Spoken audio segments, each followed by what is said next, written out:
So you sit here again, on the gray sheets of your undone bed, under the comfort of a thick blanket with your thoughts, and the persistent chill of the winter breeze outside seeps through regardless, with non-existent respect to the burning and stinging sensation in your eyes, which seems to be something people mention often.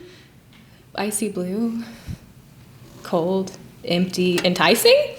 God, I wish people would see me as more than eye candy. I saw a tin can of mints with that on it once, engraved onto it. I almost bought it. I still think about buying it as though it knew I'd walk past it, acknowledge it, and make a joke out of it. Because what else can I do? But laugh at the pain I have allowed myself to feel from society's teachings and reinforce the perception that I am worthless if I am not deemed attractive.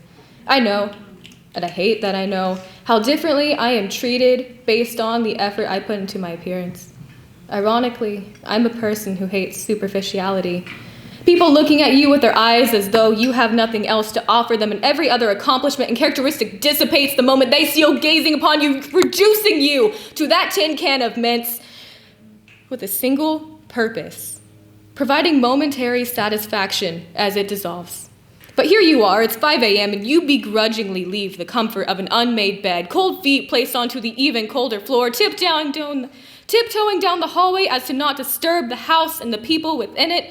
But it creaks anyway, announcing your failures yet again. And so here you are, you splash your dull, bare, red face with cold water and attempt to cleanse yourself of the worthlessness you feel and the disgust of looking into the mirror of a version of you you deem not acceptable to the public eye. But who am I to complain when I perpetuate this? But who am I to complain for the privileges that I receive? I know they exist because I am told they exist, and I adhere to this of my own will because, once again, who am I if I am not attractive? Who am I if I cannot satisfy the desires of others? Who am I when I am alone, when the mask of makeup and stupid jokes that attempt to cover my insecurities are wiped away and thrown out like the empty tin of mints that I related to because I have lost myself long ago and attempt to not be alone with my own thoughts? Thanks. I live surrounded by mirrors, watch in horror at my manic panic, way too dramatic, clawing at my hair and my arms, causing myself harm, and wonder how no one else can see how I'm tricking everybody. I'm a bad person, but my friends think that I just have some quirks, and otherwise I'm pretty great. But all they see is this image that I create, this imposter of a human that could be true and genuine if she weren't an actress. You see, I'm trained for this.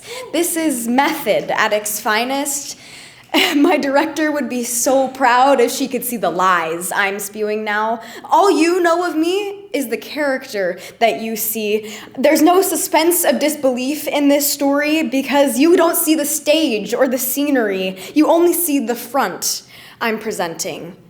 But I see everything I do, every wrong move, every missed cue. My point of view is skewed, but it's a risk you have to take when every break isn't caught, from every mistake and mistrial and error after error after error. My mirror is a terror I never want to see again. But it's my home, so thoroughly lived in, my cozy corner of self-inspection. I can't escape my own magnifying glass, burns my already breaking bones to ash so fast that the memory of what I punished myself for doesn't even last. So it's not worth it. But it's the only gas I have to fuel my self-hatred, keep my burden weighted, keep my feet on the ground, my head on my shoulders, so my ego won't go around this great blue-green boulder. God, I'm a narcissist. See, my mirror is so clear that I can see that I'm a bad person. My accomplishments aren't worth a God complex this intense. I can even see that the complex makes me believe that it's not narcissism, but confidence. But my common sense tells me that I am a narcissist. Or maybe that's my insecurity, telling me all these horrible things that no one else seems to see. You see, when you stare at a painting you're creating for too long, it starts to look all wrong. Even Van Gogh was unsure that his work would be sold, even though we know it's clearly gold. So maybe I'm not a bad person. Maybe I'm biased to see worse than what's really there. Maybe I don't have to claw at my arms and my hair because maybe I don't have a valid reason to punish or hate myself. Maybe I just need a little bit of help.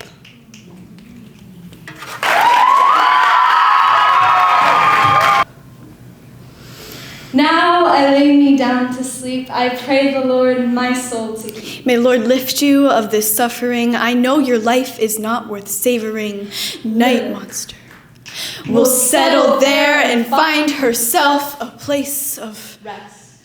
But creatures of the night will live among the ruins. I shower my burden swimming down the drain with floral soap. But you will never be clean from where he touched you. I put on my most beautiful sundress. The one he deflowered you in. I cannot Demons be clean. will I scream will never be pure. I to can still demons. feel his hands. I try to beg for help, but Demons will scream to demons.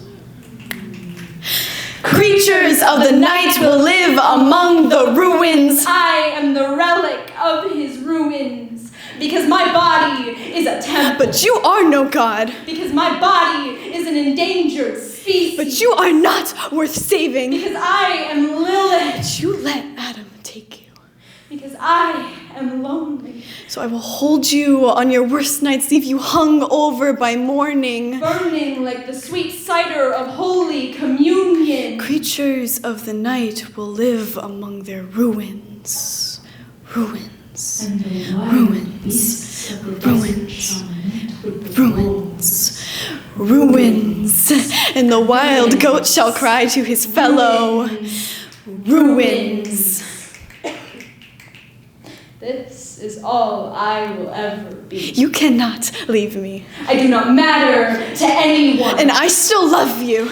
My life doesn't matter. And I still love you. Things will always be like this. And I still love you. And I don't love you.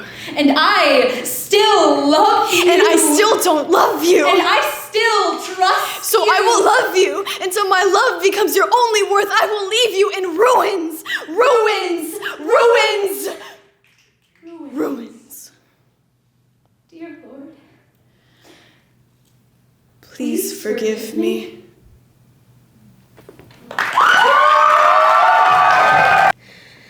I live my life in a constant state of autopilot.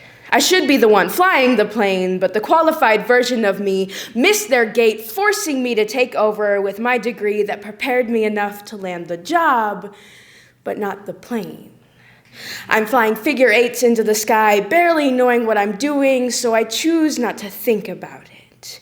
I take test after test, but no matter how hard I try, I never consciously absorb any of the knowledge that has been shoved in my brain these past 12 years, yet somehow my hand knows more than my head. I'm punching random numbers into a calculator, adding commas in places that might be correct, remembering only that the mitochondria is the powerhouse of the cell. My test comes back and my paper is a jumbled mess of letters and numbers that I don't remember writing down. Shut down, rewire the autopilot over the weekend, and hope that the pilot arrives for the next flight.